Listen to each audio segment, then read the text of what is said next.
बिस्मिल्लाहिर्रहमानिर्रहीम। अस्सलाम वालेकुम प्यारे व्यूवर, कैसे हैं? ठीक है।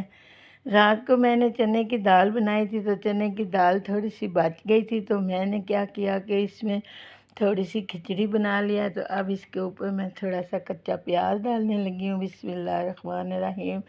ये देखें जी, माशाल्लाह बरसात का महीना है, तो कच्चा प्याज और पुदीना, हरा धनिया खाना बहुत ज़रूरी होता है। तो अब मैं इसके ऊपर हरा धनिया और पुदीना डाल रही हूँ। माशाल्लाह माशाल्लाह।